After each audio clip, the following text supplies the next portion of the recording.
Men vi skal have fundet et værelsetemmer, og det har de faktisk.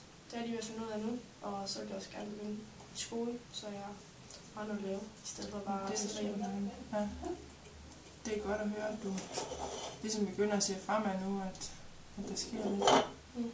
At du har set, at det ikke var så smart. Det er rigtig godt. Det er også dejligt. Ja. Kommer nogen og besøger dig? Ja, nogle gange. Jeg har droppet kontakten med Kasper, men ja, der er nogle veninder og sådan noget, der var den gang. Det er dejligt. Det er godt, de har hængt med. Ja, det er dejligt. Det er mig og far rigtig glad for.